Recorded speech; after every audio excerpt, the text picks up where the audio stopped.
A Brexit deal will not be rushed through to meet the timetable Boris Johnson has set, France-Europe Minister Amélie de Montchalin warned.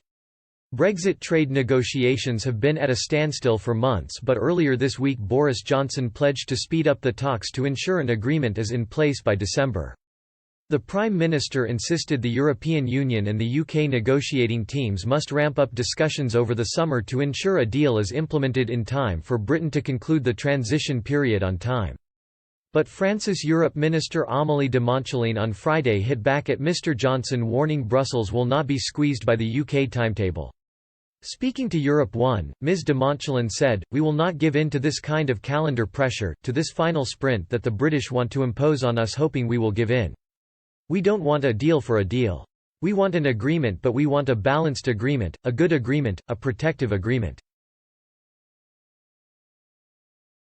Ms de Montchalin insisted the ties binding the EU to Britain will not be severed because of Brexit, but she insisted the bloc wants to ensure a future deal protects both sides.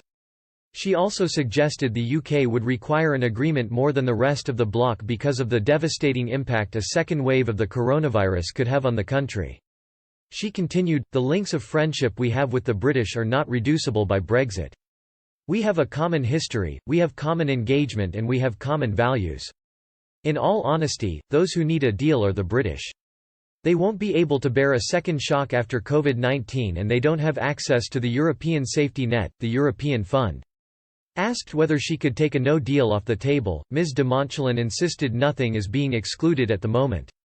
She added, "I'm excluding nothing, but we have a clear mandate. We are going to protect our industries, our fishermen, our farmers. Michel Barnier has a mandate given by the 27 who, unanimously, said very calmly what we require not to win, not so that the British lose, but to have a balanced relationship."